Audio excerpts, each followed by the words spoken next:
The office had emptied hours ago, but Daniel Brooks remained at his desk, the blue glow of his monitor casting long shadows across the cubicle walls. He wasn't working overtime for ambition or recognition. He was simply waiting for Madeline Cross to finish reviewing the quarterly reports because she'd asked him to stay. And when the CEO asks, "You stay," what he hadn't expected was for her to appear at his desk, phone in hand, a rare uncertainty flickering across her features. She needed help with her dating profile, she said. Just technical feedback, nothing personal. Daniel had nodded, keeping his expression neutral as he scrolled through the carefully curated images and precisely worded descriptions. After a long moment, he looked up and told her the truth. The profile was too polished, too controlled. It read like a resume, not an invitation. Madeline stared at the screen for several seconds, then lifted her gaze to meet his. The smile that crossed her face was nothing like the measured expressions she wore in boardrooms. It was softer, almost vulnerable. "Why not take me out?" she asked quietly. Daniel felt the air leave his lungs, not because of the words themselves, but because he understood instantly that something fundamental had just shifted between them, and there would be no pretending otherwise. Daniel Brooks had spent the better part of his adult life perfecting the art of restraint. At 36, he'd learned that knowing when to step back was often more valuable than knowing when to push forward. This philosophy governed everything from his approach to fatherhood to his conduct at Mercer and Holden, the investment firm where he'd worked as a senior analyst for the past 4 years. His mornings began at 5:30, before his 7-year-old daughter Emma stirred in her bedroom down the hall. He would brew coffee in the small kitchen of their 2-bedroom apartment in Hoboken, reviewing market reports on his laptop while the sky lightened over the Manhattan skyline, visible through their window. By 6:15, he was preparing Emma's breakfast, usually scrambled eggs and toast, sometimes pancakes if it was a weekend or if she'd had a particularly rough day at school. He'd learned to read her moods from the way she shuffled into the kitchen, the angle of her shoulders, the brightness or dimness in her eyes. Single fatherhood had made him fluent in a language that most men never had to learn. Emma's mother had left when their daughter was 2. Not dramatically, not cruelly, just decisively. She'd realized, she said, that she wasn't built for this life, this smallness, this routine. Daniel had watched her pack her suitcases with a numbness that took months to thaw into grief. By the time the grief arrived, he was too busy changing diapers and warming bottles to fully inhabit it. Perhaps that was a blessing. Or perhaps he'd simply learned to compartmentalize so effectively that certain rooms in his heart remained permanently sealed. At work, Daniel was known for his precision and his discretion. He spoke in meetings only when he had something worth saying. He never lingered at office happy hours, always citing Emma's bedtime as his reason for leaving early. His colleagues respected him without really knowing him, which suited Daniel perfectly. Connection, he'd learned, came with complications he couldn't afford. Madeline Cross existed in an entirely different stratosphere. At 41, she'd built Mercer and Holden from a struggling boutique firm into a financial powerhouse with offices in New York, London, and Singapore. Magazine profiles described her as brilliant and ruthless, a combination that seemed to fascinate and terrify the business world in equal measure. What they rarely mentioned was the loneliness that accompanied such singular focus.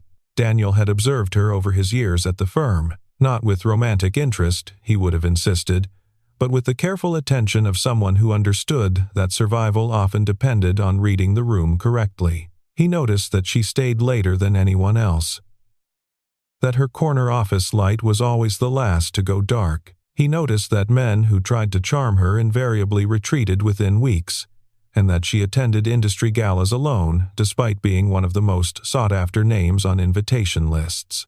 She was, he realized, surrounded by people who wanted something from her, whether access, influence, or the prestige of association.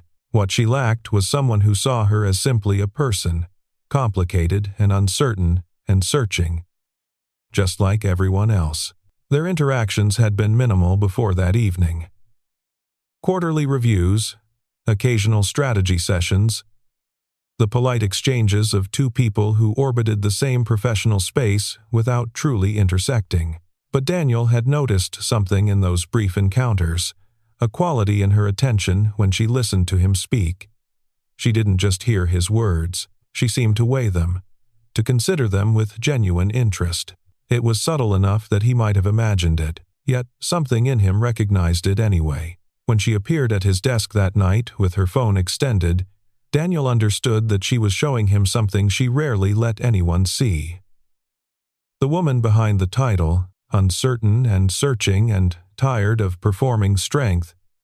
He could have deflected with a joke. He could have offered empty reassurance. Instead, he told her the truth, because he suspected she hadn't heard it in a very long time. What Daniel hadn't anticipated was the invitation that followed. Nor had he anticipated the sudden, unmistakable certainty that he was standing at a threshold he'd spent years carefully avoiding. The dating profile glowed on the phone screen between them, and Daniel found himself studying it with the same analytical precision he applied to market trends. 3 photographs. Madeline in a tailored blazer at some industry event. Madeline on what appeared to be a yacht in the Mediterranean. Madeline standing before the floor-to-ceiling windows of her corner office with the Manhattan skyline sprawling behind her. Every image projected success, power, unassailability. Every image, Daniel realized, was designed to intimidate. He scrolled to the biography section. The language was equally formidable. Seeking intellectual equal with global perspective. Must appreciate fine dining, cultural institutions, and stimulating discourse. There was a list of requirements that read more like job qualifications than dating preferences. Advanced degree preferred, international travel experience, familiarity with contemporary art and classical music. You wrote this to filter people out, Daniel said finally, his voice quiet in the empty office. Not to invite them in. Madeline's expression flickered, a brief crack in the composed facade she wore like armor. Efficiency matters in dating as much as business. Why waste time on incompatible candidates? Daniel set the phone down on his desk. You're not hiring a vice president. You're looking for a partner. Is there a meaningful difference? The question landed with more weight than she'd probably intended. Daniel considered his response carefully.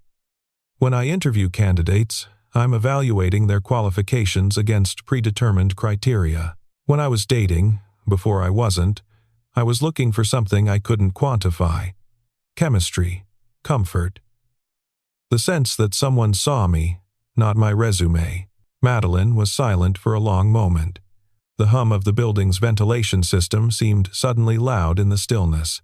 Men are intimidated by me, she said finally. They approach with confidence, learn who I am, and retreat.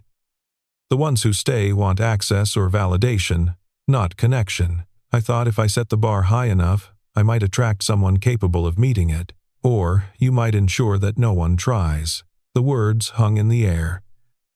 Daniel half expected her to bristle, to reassert the professional distance between them. Instead, she leaned back in her chair, regarding him with something that looked almost like curiosity. You're suggesting I've constructed barriers unconsciously. I'm suggesting your profile reads like a warning label. Approach only if you're confident enough to survive scrutiny.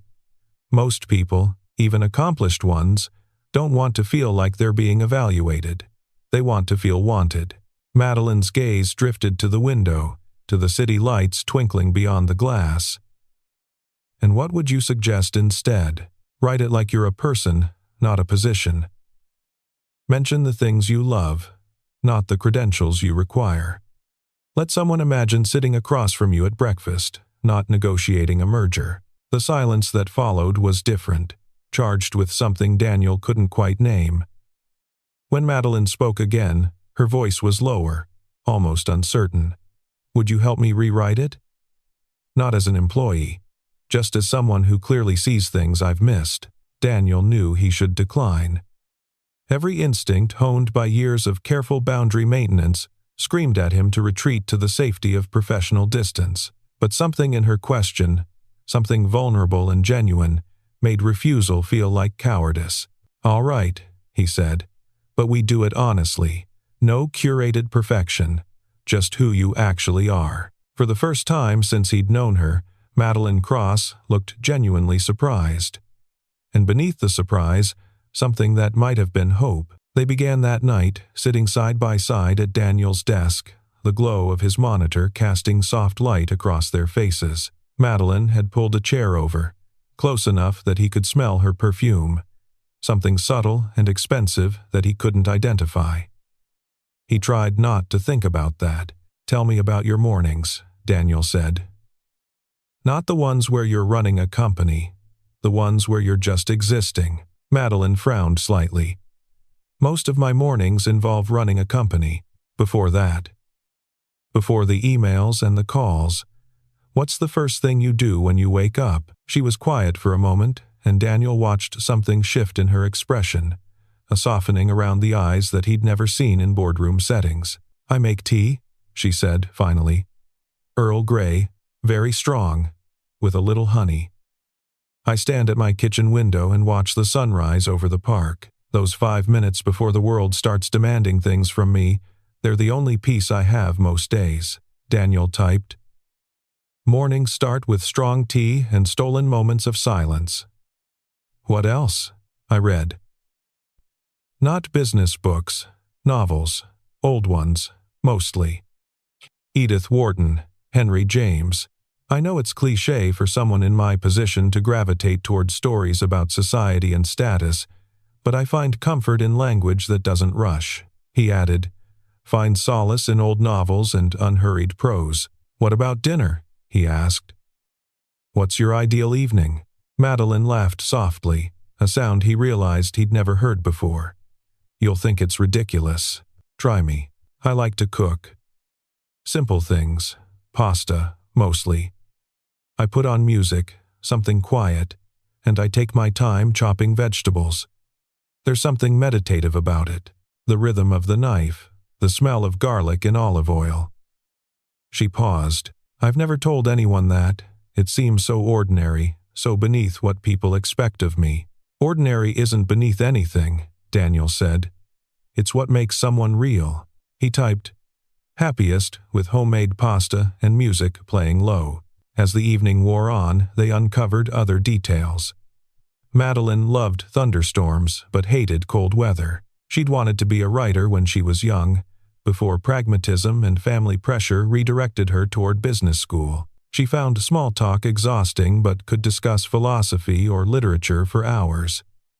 She was terrified of vulnerability, of showing anyone the soft underbelly beneath her armored exterior. And Daniel, listening to her revelations, felt something dangerous stirring in his chest.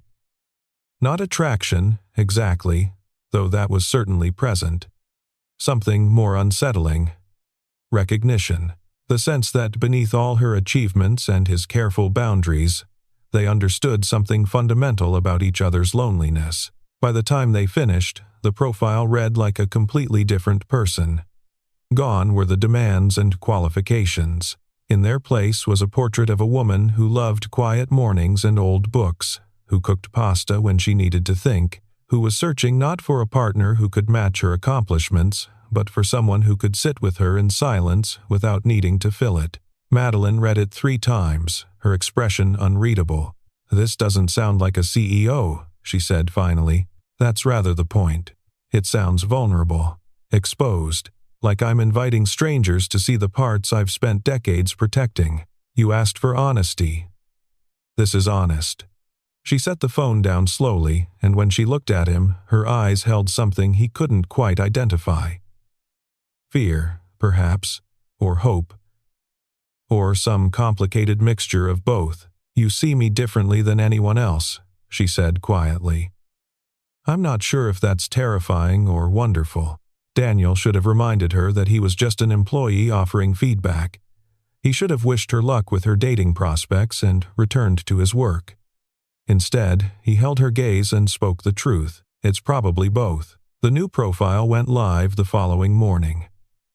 By afternoon, Madeline had received more genuine responses than she'd gotten in the previous 3 months combined. Men wrote paragraphs about their own love of quiet mornings. Women, responding to her selection for both genders, shared their favorite novels and asked about her pasta recipes. The wall she'd carefully constructed had been replaced by a window, and strangers were peering through it with genuine interest.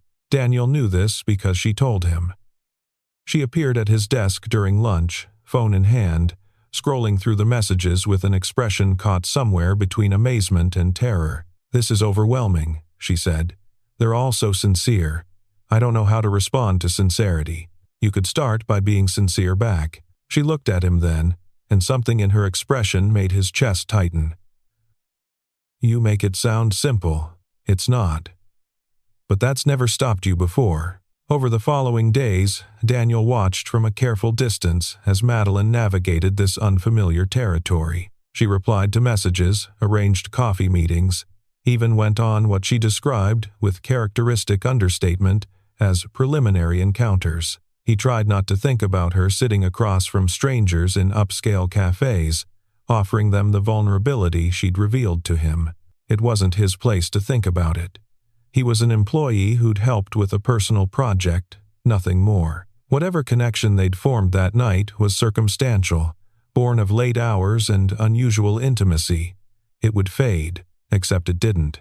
Madeline began finding reasons to speak with him. Questions about quarterly reports that didn't really require his input. Requests for his opinion on matters far outside his job description.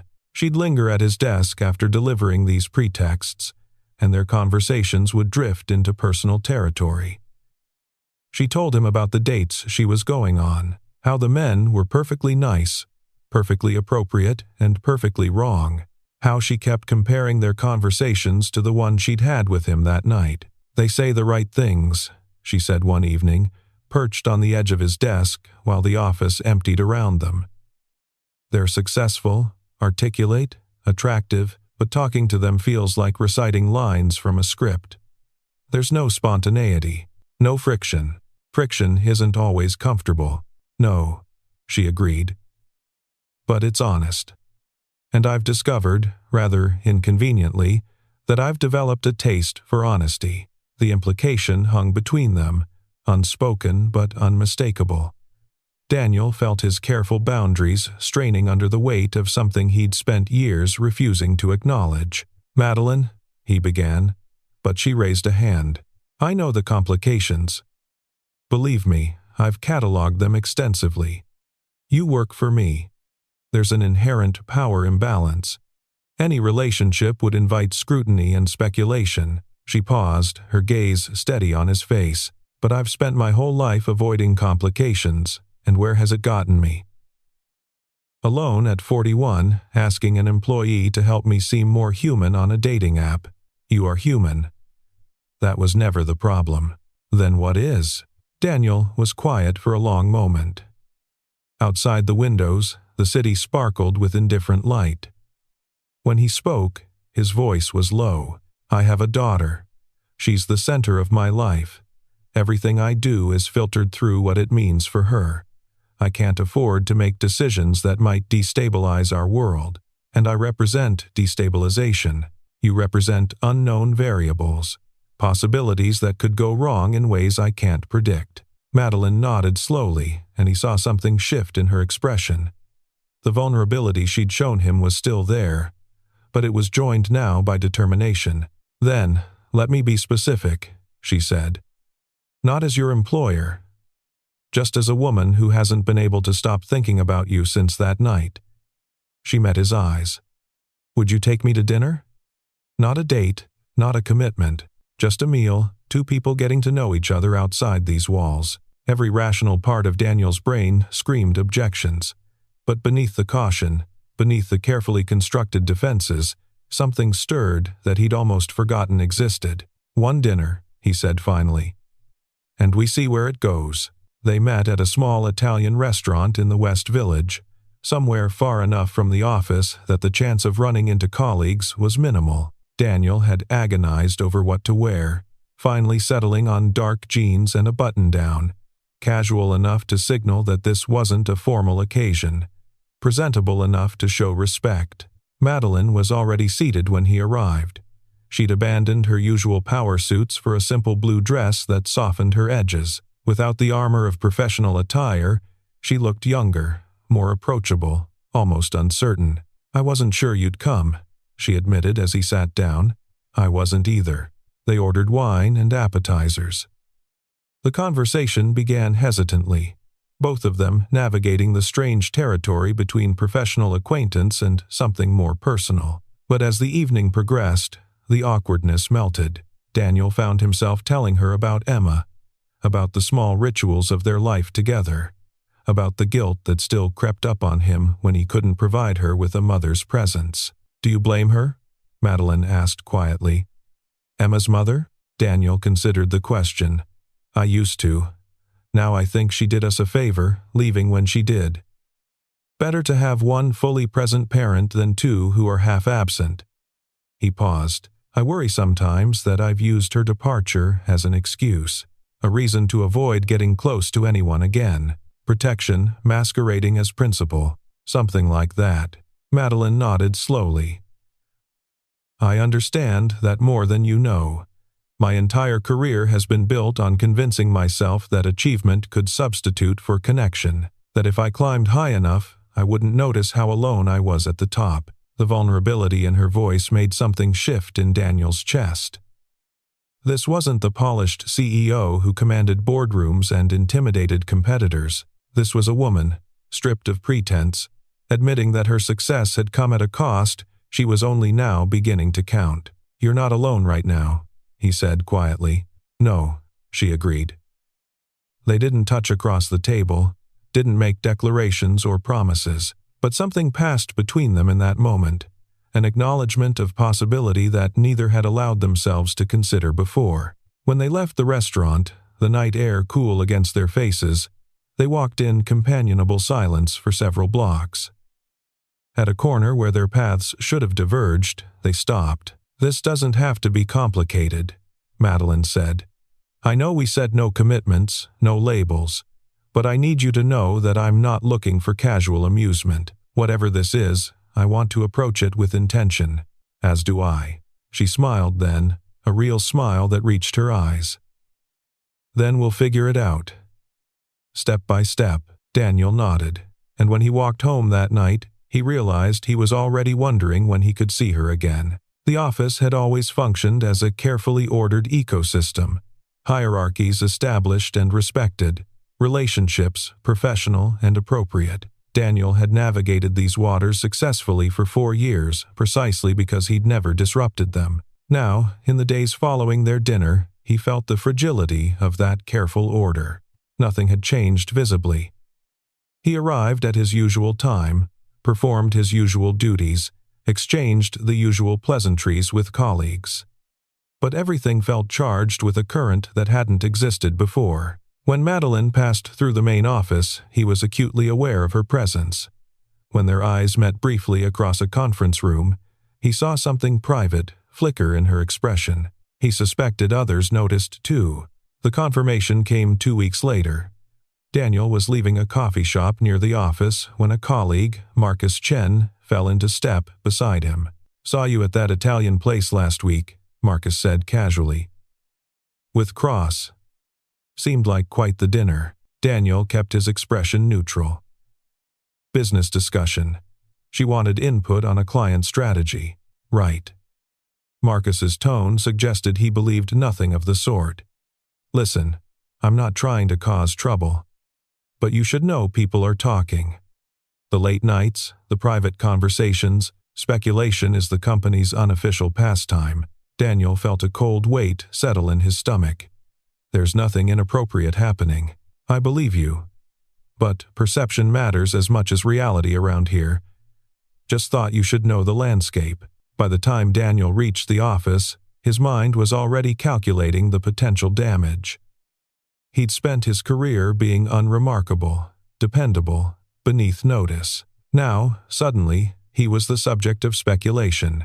And not just speculation about him, but about Madeline, whose reputation was infinitely more visible and consequently more vulnerable. That evening, he requested a private meeting with Madeline. She met him in her office after hours, when the floor had emptied and discretion was possible. "People are talking," he said without preamble. "About us. About the time we've been spending together." Madeline's expression remained composed. "I assumed as much. Gossip is inevitable. This isn't just gossip, it's perception. And perception affects everything from your authority to my career prospects. What are you suggesting?" Daniel had rehearsed this conversation during the walk to her office, but now, facing her, the words tasted like ash. "I think I should request a transfer. To the Singapore office or London. Somewhere far enough that the speculation dies naturally." Madeline was silent for a long moment. When she spoke, her voice was very quiet. "You would leave, give up everything you've built here. Because of whispers. I would leave to protect you. Your position is precarious in ways mine isn't. A female CEO involved with a subordinate? The narrative writes itself. I won't be the reason your accomplishments are overshadowed by scandal. So your solution is retreat. Distance. The same strategy you've employed for every emotional complication in your life." The words landed with unexpected force. Daniel felt his jaw tighten. "That's not fair, isn't it?" Madeline stepped closer, her eyes searching his face. "Tell me honestly, Daniel. Are you leaving because you're worried about my reputation, or because this is becoming real, and real terrifies you?" The question hung in the air, demanding an answer he wasn't sure he could give. Because the truth, the honest, unvarnished truth, was that both were true. He was worried about her, but he was also afraid of wanting something he'd convinced himself he didn't deserve. "I don't know how to do this," he admitted, finally. "I've spent years building walls, convincing myself that solitude was safety, and now you're standing on the other side, and I don't know if I remember how to let someone in." Madeline's expression softened. She reached out, her fingers brushing his arm with a gentleness that felt almost foreign. "Neither do I," she said. "But running away won't teach either of us. It will just confirm that we were right to hide. What's the alternative? Stay and let the rumors consume everything we've worked for? The alternative is that we face it together. Openly. Honestly. We establish boundaries that satisfy propriety while acknowledging what we've become to each other." She paused. "Unless you've decided that what we've become isn't worth the risk." Daniel looked at her. This woman who had built an empire through sheer force of will, now standing vulnerable before him, asking him to be brave. And he realized that running had never actually protected him. It had just delayed the inevitable reckoning with his own capacity for connection. "It's worth the risk," he said quietly. "You're worth the risk." The conversation that followed was unlike any they'd had before. There were no pretenses, no strategic calculations, just two people finally allowing themselves to acknowledge the fears that had governed their lives. Daniel sat across from Madeline in the leather chairs that usually hosted high-stakes negotiations. Tonight, the stakes were different. Personal in ways that made professional achievements seem almost trivial. "I need to tell you something," he began, his voice rougher than he'd intended. "Something I've never admitted to anyone." Madeline waited, her expression patient. When Emma's mother left, I was relieved. Somewhere beneath the grief and the anger, there was relief. Because it meant I didn't have to keep trying to be something I wasn't. I could focus entirely on Emma, tell myself that fatherhood was enough, and never risk failing at partnership again.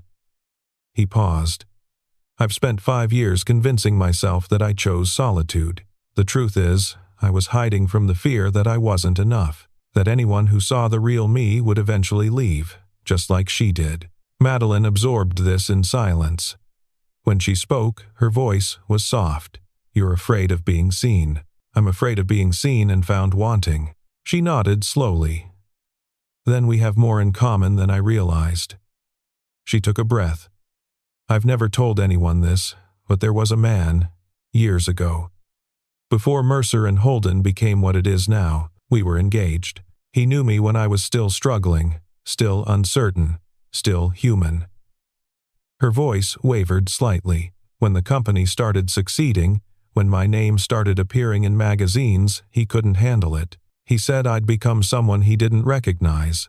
He left, and I learned that success was a form of armor that kept people at a distance. So you kept succeeding. I kept succeeding. And with each achievement, I became a little more untouchable, a little more alone. She met his eyes. When you told me my dating profile was a barrier, you were describing my entire life. I've constructed myself into someone no one can reach. The confession hung between them, raw and undefended. Daniel felt something shift in his chest, a crack in the walls he'd built, admitting light he'd forgotten existed. What if we're both wrong? He asked. What if the things we think make us unworthy are actually the things that make connection possible? You're suggesting that our brokenness is an asset? I'm suggesting that pretending to be whole is exhausting, and maybe the only real intimacy comes from letting someone see the fractures. Madeline was quiet for a long moment. Then she stood, crossing to where he sat, and lowered herself to the arm of his chair. Close enough to touch, though she didn't. I'm scared, she admitted, of wanting this, of believing it could work, of having it fail, and proving that I was right to stay armored. I'm scared too. Then we're both terrified, which means we're perfect for each other, or we're making a spectacular mistake. Despite everything, Daniel laughed. The sound surprised him, loose and genuine, a release of tension he hadn't realized he was holding. Spectacular mistakes are underrated, he said.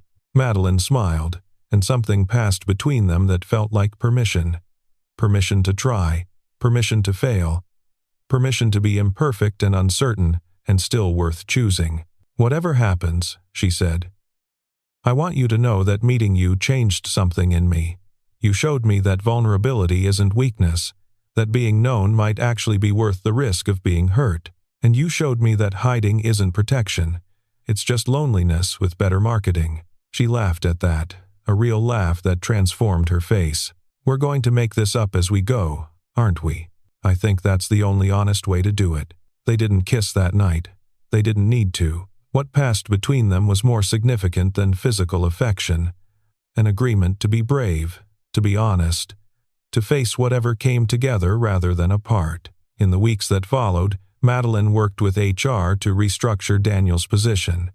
He was transferred to a different division, one that reported to a vice president rather than directly to her. The move was presented as a strategic reallocation of talent, nothing more. But within the office, the message was clear. Whatever existed between them was no longer a conflict of interest. They continued meeting outside of work. Dinners at quiet restaurants, walks through Central Park on weekends, conversations that stretched for hours, revealing layer after layer of who they were beneath their professional personas. Daniel introduced her to Emma gradually, first as Dad's friend Madeline, then as someone who came to dinner occasionally, then as a fixture in their small kitchen, helping Emma with homework while Daniel prepared meals. Emma, with the uncomplicated wisdom of childhood, accepted Madeline without the reservations adults might have expected.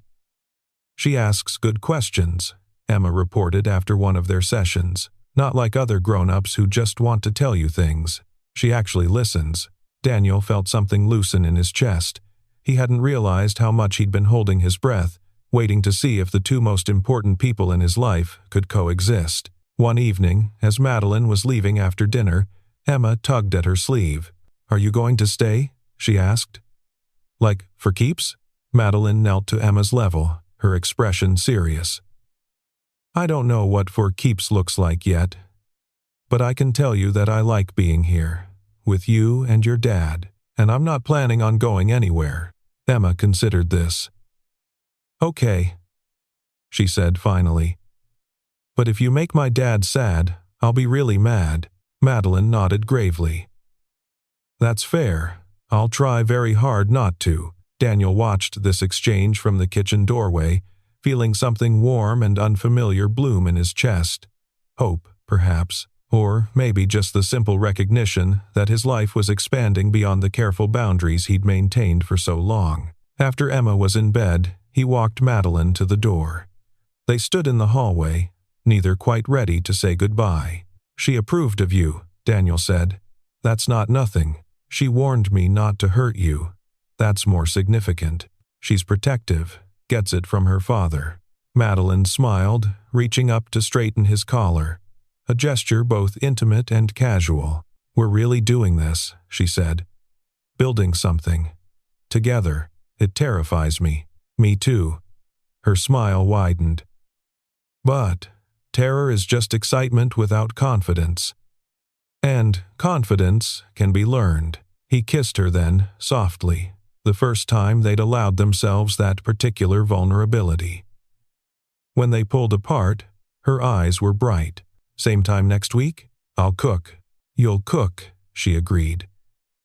And then she was gone. Her footsteps echoing down the hallway, leaving Daniel alone with the extraordinary realization that he was no longer afraid to want more. Summer softened into autumn, the city's fierce heat mellowing into crisp mornings and golden afternoons. Daniel had stopped counting the weeks since that first dinner, stopped treating each meeting with Madeline as a novelty that might evaporate without warning.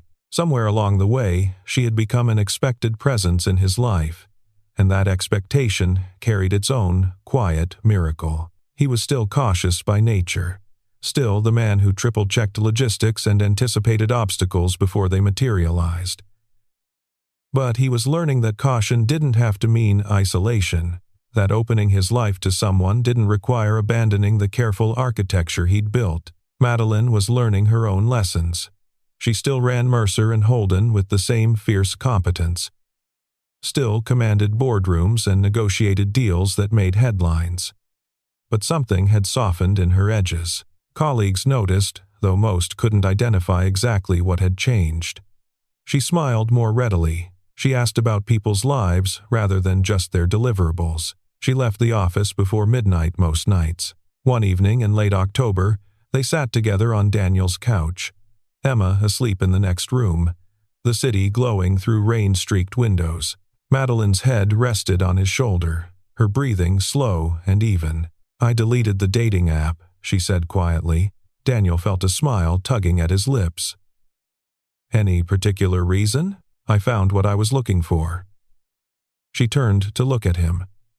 Not a profile or a checklist or an optimized match. Just a person. Someone who sees me as I actually am and chooses to stay anyway. Sounds like quite a discovery. It was. Though I had help. She reached up, tracing the line of his jaw. Thank you. For telling me the truth that night. For being brave when I wasn't. For showing me that connection doesn't require perfection. Daniel turned, capturing her hand, pressing a kiss to her palm. Thank you for asking me to take you out. For being willing to risk everything you'd built for something uncertain. For teaching me that hiding isn't the same as safety. We taught each other. We did. Outside, the rain intensified, drumming against the windows in a rhythm that felt almost musical. Inside, wrapped in warmth and quiet understanding, two people who had spent their lives preparing for solitude discovered something neither had expected, the extraordinary relief of no longer being alone. They had made no grand declarations, exchanged no promises of forever. They were too aware of life's unpredictability for such certainties, but what they had built, meeting by meeting, conversation by conversation, vulnerability by vulnerability, felt more solid than any proclamation could have been. It was a foundation laid not on romance, but on honesty, not on passion, but on patience. Not on the fantasy of perfect compatibility, but on the daily choice to show up and be known. Daniel thought of the man he'd been just months before.